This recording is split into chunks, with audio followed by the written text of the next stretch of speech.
Hey guys, welcome back to today's video. Today is Monday, July 5th, 2021, and today we're going to be talking about the Arizona Attorney General, the sole major Republican candidate in the United States Senate race in the state of Arizona for the 2022 midterm elections. Now, this guy in particular was elected in 2014, re-elected in 2018, and seems to be taking away the race right now, with many other Republicans sort of pushing off the idea of running in this Senate race. We've seen Doug Ducey, the incumbent governor, who is largely viewed as a shoo-in for this race after being ostracized by President Trump, announcing that he will not run for United States Senate. We have Paul Gosar, a representative from Arizona's 4th Congressional District, now running for re-election, a huge proponent of President Trump. He will not be running for United States Senate. The state treasurer of Arizona, rather than turn to the United States Senate, is turning to the governorship to run against the Democrats.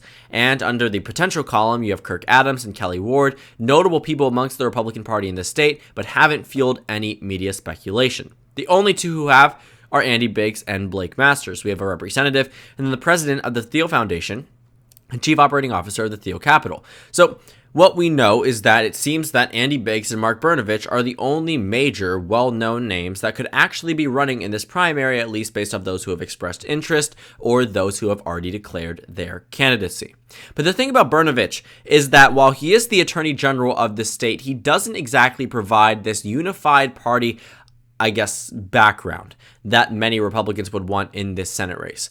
I don't think that it is wrong to say that Mark Kelly has the advantage currently. He was elected back in November of 2020, seated on November 30th of 2020. He has been a name that is now recognizable amongst the voters. His wife actually served in the United States House of Representatives. That is Gabby Giffords. So she was in the House. She served the people of Arizona, and of course, due to unfortunate circumstances, was essentially in a position where she had to no longer serve in the United States House of Representatives. So now Mark Kelly is in this position where he is now a senator from the state. He was elected in 2020 under the same ballot that Joe Biden was elected president in the state of Arizona. Yet Mark Kelly actually outperformed Joe Biden, which seems to me at this point, looking at the vote count, Mark Kelly received 1.716 million votes. In the presidential election, Joe Biden received 1.672 million votes. While the presidential ballot typically is the one that is more focused on, this means there were voters that voted for Donald Trump on the presidential level that voted for Mark Kelly in crossover. And right now, in the state of Arizona, Joe Biden is popular, and so is Mark Kelly. As long as that holds up, I will say I think he is in the advantage. But what about Mark Brnovich is a little bit, I would say, would push back some Republicans from initially backing him. I mean, looking at the endorsement list, we have yet to see Donald Trump endorse Mark Brnovich. And there's a reason. Back in November of 2020, Mark Brnovich came out and said there was no evidence of voter fraud in the state of Arizona, that it became increasingly more evident that Joe Biden was going to win the state. I'm not going to lie. Arizona was closer than I thought. Arizona was a state that was decided decisively by 0.3%, or a margin of around 11,000 votes across the state. So for Joe Biden to have won here, I'm sure there probably was a lot of back and forth between the leaders. I mean, we watched this election unfold day after day after day after every election update, but by the time all the votes were counted, the fair votes, I would say, about the votes, counted by the election officials, it's a position where Joe Biden did narrowly win. And of course, there's always going to be, maybe it should be recounted because it was decided by a margin of less than 0.5%, et cetera, et cetera. So they go through all those audits, they go through all of the recounts, and they find the same exact results. Joe Biden wins the state of Arizona. So what happens is Mark Brnovich continues saying there is no evidence of voter fraud, that Donald Trump's claims simply are not true in the state of Arizona, sort of backing exactly what Doug Ducey has said throughout the entirety of the post-2020 election season. So Mark Brnovich received a lot of criticism from President Trump following this statement, and continues to receive criticism. Even in May of 2021, Donald Trump sent out a statement saying that the Attorney General of Arizona, Mark Brnovich, is lackluster, and that he needs to get on the ball and catch up with the great Republican patriots in the Arizona State Senate. This is in reference to the audits that were occurring in the state, where Mark Brnovich actually, likely in terms of the pressure from Donald Trump, seems to be defending these audits, even though previously saying there was no evidence of voter fraud. Mark Brnovich seems to be doing a complete 180, largely to win the praise of Donald Trump. And it seems here that in May, just over a month ago, that Donald Trump was criticizing him heavily, saying that Arizona was a big part and Brnovich must put himself in gear, or no Arizona Republican will vote for him in the upcoming elections. He's threatening not only the primary, but also the general election. It seems here that President Trump is in a position where he's sending out this statement in an effort to pressure him to do his bidding. And what does Brnovich do? He does exactly that. But we have yet to see President Trump endorse him. We have yet to see President Trump do a complete 180 the same way Brnovich did himself. Looking at the presidential election results, there's no arguing that Joe Biden won the state, but Brnovich, who previously sent out statements and went on to Fox News saying that there's no evidence of voter fraud, might start to fuel such speculation.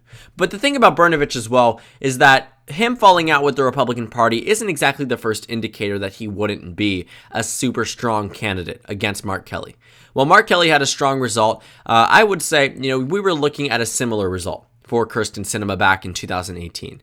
And on this ballot, we saw Mark Brnovich win as the incumbent attorney general by 4 points. So despite Democrats winning more House seats than Republicans in Arizona and winning the Senate race, Mark Brnovich was still able to win the attorney general's race, which seems impressive. But there's a catch. In this attorney general's race, Mark Brnovich significantly underperformed Governor Doug Ducey, who won his race by 14.2%. Usually statewide positions such as attorney general, governor, and lieutenant governor typically end up in elections where it seems that the incumbent party, if they are to win, typically win by the same amount. While Mark Brnovich's margin is impressive, had all the other results stayed the same in favor of the Democrats, this one governor's result raises the question, how impressive is Mark Brnovich's election performance? I'm not trying to say that this is bad, that him winning by 4 points in a Democrat +8 national environment is bad. But this doesn't put him on the same level of Doug Ducey. And even if Doug Ducey was to run in 2022, there was still heavy speculation that he wasn't going to be able to do too well. Taking a look at our OH Predictive Insights poll from May of 2021, Mark Kelly already receiving 46% of the vote. Mark Brnovich just 36%. While an overwhelming portion of that undecided vote will undoubtedly go to the GOP, because probably a lot of that vote that is undecided are Republican voters that just simply haven't heard enough about Mark Brnovich in order to vote for him, but will likely do so against Mark Kelly. There are still voters out there that are independents amongst that undecided column. If Mark Brnovich was to win the election based off our OH Predictive Insights poll, he would need 15%. Mark Kelly only needs 5%. Technically 4.01, and Brnovich needs 14.01. So you can see here that Kelly already starts out with an advantage over Brnovich in the same way that Sinema and Kelly had their advantages over McSally in 2018 and 2020. Now, of course, time can change, and we can start to see things fizzle out and gain momentum over time, and Donald Trump's impact on the race might actually be beneficial for the GOP depending on the circumstances of 2022. But for right now, it seems as if Mark Kelly is in a pretty good position. I mean, Donald Trump loves being, how do I put this, petty. He loves going out to the news media and sending out these statements to attack Republicans that he would view as rhinos. Now, he didn't call Mark Brnovich a rhino. He's not, I don't think, insinuating that he is a rhino, but he's trying to pressure him to do more. Calling him lackluster is never a good look. When you have a former president who's immensely popular, even in the state of Arizona amongst Republicans, he holds heavy influence. Him threatening, essentially, saying that no Arizona Republican will vote for him in the upcoming elections unless he's able to solve the crime of the century, to go into Arizona, support these audits. What we've seen so far is that Donald Trump is really trying to use a bully pulpit method in order to force this attorney general of the state to do his bidding, essentially, if he wants to win the election in 2022. And it surprisingly seems to be working. From, what was, there is no evidence of voter fraud, to now I am understanding the Arizona audits. It is just a situation in which you can see the clear pander, see the clear pivot from one position to another. and it doesn't exactly look too good for Mark Brnovich either. I mean, looking at the potential list, I wouldn't exactly expect Mark Brnovich to be taking it away, especially facing up against other candidates. If Andy Biggs was to run, he was leading consistently. There's one poll where they asked voters who would you support between Mark Brnovich, Blake Masters, and Michael McGuire. Now, the reason why they're asking that is because Blake Masters has floated the possibility of running, and Michael McGuire, I believe, has already announced that he is running. But 61% of voters are undecided, compared to Andy Biggs here, where yes, at one point there was 67%, but it seemed that people were more spread out. For Mark Brnovich, 28% doesn't exactly impress me, and Andy Biggs' numbers don't exactly impress me either. But there was that question, if Trump was to endorse Andy Biggs, who would you support? And Andy Biggs immediately jumps up to 59%. How fascinating is that? President Trump's endorsement holds heavy weight in this Republican primary, yet it seems that Mark Brnovich is starting to try to win it over, but simply can't. The criticism from President Trump will be used against him in the primary, even if Donald Trump ends up endorsing him later on. A Republican PAC, a Democratic PAC, might be able to dissuade some of these more Trump right-wing, Make America Great Again voters from voting for Brnovich in the primary in the general, simply by sending out this statement. And it also might be a telling sign that President Trump wants somebody else to run. Sort of wants Mark Brnovich to focus on the election fraud case, focus on the audits, focus on what he deems to be the biggest crime of the century. For Brnovich to be running for Senate, he can't technically do both. As much as he'd love to, if Brnovich truly wants to win this Senate race, every single moment counts now. And looking at our Senate elections, we aren't exactly expecting Arizona to be the closest state of them all. In fact, I rank North Carolina as a closer state than Arizona. Now, that certainly can change, but for Arizona right now, I would say I am confident that Mark Kelly is to win re-election. But Arizona also matters, because right now there's another Democrat in the state of Arizona, and that is Senator Kyrsten Sinema. Right now, Arizona has 2 Democratic senators, 5 Democratic representatives, 4 Republican representatives, and might have a Democratic governor following 2022. So for the Senate election, the GOP certainly and desperately needs a gain in the state of Arizona. Otherwise, they might not have a next opportunity until 2024 to make a major difference. And even then, if Democrats are to win the state with an increased minority population, they might not have a foreseeable future in the state of Arizona. They may fall into irrelevancy in the same way that the Virginia GOP did, or other states might have in terms of their Republican parties that used to be once very popular and winnable candidates. In Virginia, as a perfect example, Arizona seems to be a possibility of a next one. There might be that consideration where if this race is not won by the GOP, this is game over for them. Obviously they won't end contesting the state, given that it won't be solid for the Democrats for probably at least 10 years. It'll still be at least in some point competitive, but it also does put them in a tricky position where, hold on a second, they're going to have to do everything they can and still might fall short. And they can't exactly field the best people that they want because they can't find the candidates that are liked and endorsed by President Trump. For Mark Brnovich to be facing off against Mark Kelly without a Trump endorsement would be very strange. It would be very unheard of that a Republican nominee in 2022 would go, or any type of midterm election would go without the endorsement of the opposition party. Because Donald Trump wants to make an impact on the Democratic Party, but might not focus on Arizona out of spite. The lack of the endorsement speaks volumes. President Trump has already endorsed Republicans in other open races. For example, Ted Budd in the state of North Carolina, who wasn't even polling in first or second. In fact, polled at most 9% and then started taking leads after Donald Trump had endorsed him. I think Brnovich is looking for that Trump endorsement, but the thing is, he already burned that bridge.